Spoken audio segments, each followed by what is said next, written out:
ألم نجعل له عينين ولسانا وشفتين وهديناه النجدين فلاقتحم আল্লাহ সফলতা দিয়েছে। এই সফলতার উপর খুশি বেশি হয়। এই সফলতা আমানত সামনের জীবন চলার পথ অত্যন্ত কঠিন, সহজ কোনো পথ নেই। হযরত ইউসুফ আলাইহিস সালাম, হযরত মুসা আলাইহিস সালাম,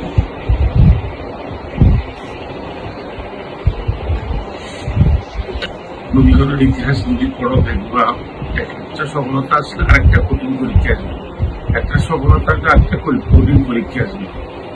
সব পরীক্ষার উত্তীর্ণ হওয়ার জন্য সূরা আসরের শিক্ষাটা মাথায় রাখতে হবে।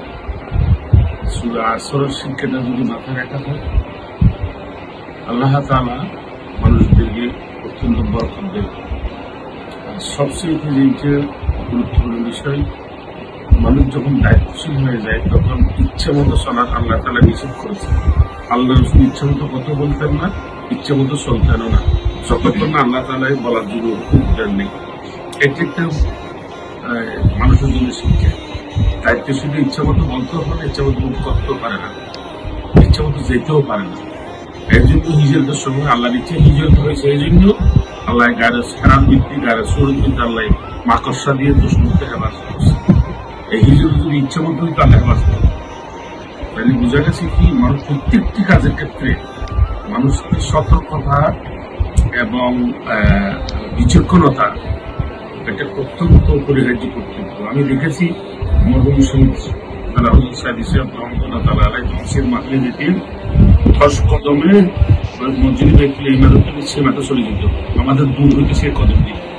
মানে কোথাও তো অ্যাক্সিডেন্ট দাঁড়াইতো না, কারণ সাথ মিলিত না, একদম বিজুলির মধ্যে সে চলে যেত, রাস্তায় কোথাও দাঁড়াইতো না। আর কিছু মানুষ দূর হইতে তোমরা চলার পথে এর সাথে হাত মিলিয়ে কথা বলবে, ঠিক আছে? সবচেয়ে সবকিছু বিনিময়ে ওই ওরাই ক্ষতি করতে পারে যারা বেশি মহব্বত শুনতে কাছে গিয়ে কাছের জন্য ক্ষতি করতে পারে, দূরের জন্য ক্ষতি করতে পারে না।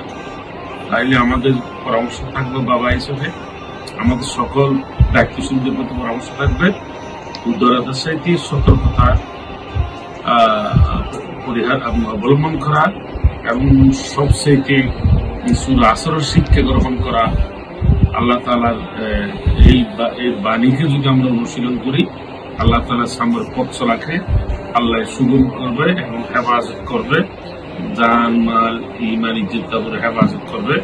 আমরা বাবা হিসেবে দোয়া করি কিছু করতে পারি।